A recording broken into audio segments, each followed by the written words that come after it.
میں آرڈر کیا ہوا ہے؟ جی اعوذ باللہ من الشیطان الرجیم، بسم اللہ الرحمن الرحیم، ایاک نعبد و ایاک نستعین، اللہم صلی علی محمد وعلی محمد۔ جیسا کہ آپ کو پتہ ہے جی کہ یہ ایک فسادیت کا دور ہے، جعلی جھوٹے ایف آئی آروں پہ ایف آئی آریں ہوتی ہیں۔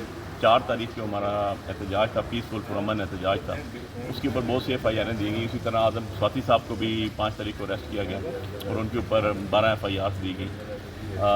ان کو اریسٹ کر کے لے گئے۔ ہم نے ریٹ پٹیشن فائل کی کہ جی ہمیں پتہ چلے کہ ان پہ ایف آئی آرز کتنی ہیں۔ اس ریٹ پٹیشن پہ آنریبل جسٹس ارباب طاہر صاحب نے رپورٹ منگوائی، اس پہ ڈی سی اسلام آباد کی رپورٹ تھی، ایف آئی اے کی رپورٹ تھی، اس کے اندر آئی جی اسلام آباد کی رپورٹ تھی۔ انہوں نے کمپریہنسو رپورٹ ہمیں دی کہ جی یہ 12 کیسز سے 2 پچھلے اور 10 ابھی نئے کیے گئے ہیں، جن کے اندر ان کا سارا اسٹیٹس بھی بتا دیا گیا، تو ساری رپورٹ کمپریہنسو جمع ہوگی۔ اس کے بعد پہلے ایک مقدمے میں اریسٹ کر کے ریمانڈ پہ لایا گیا، 3 دن کا ریمانڈ ہوا، پھر 9 دن کا ریمانڈ، 7 دن کا ریمانڈ ہوا، پھر 9 دن کا ریمانڈ ہوا، پھر ایک میں جوڈیشل کیا، اس میں بیل ہم نے اپلائی کی، بیل گرانٹ ہوئی، پھر دوسرے میں جوڈیشل ہوئے، اس میں بیل ہوئی، پھر تیسرے میں جوڈیشل ہوئے، بیل ہوئی، پھر چوتھے میں پکڑ لیا گیا۔ تو ہم نے پھر جو اس کے بعد آرڈر ہوا کہ جی آپ جج صاحب وربلی کہہ دیتے تھے کہ جی یہ سب میں کنسیڈر ہوتا ہے اور ریمانڈ، لیکن الٹیمیٹلی جب ریمانڈ پورا ہوتا تھا تو نیکسٹ ڈیٹ پہ دوبارہ وہ نیا ریمانڈ سیک کر لیتی تھی پولیس۔ تو ہم نے اس کے جو فائنل آرڈر آیا تھا جس میں انہوں نے یکم تک جو ہے ریمانڈ دیا تھا، اس کو ہم نے آنریبل اسلام آباد ہائی کورٹ میں کرمنل ریویژن میں چیلنج کیا۔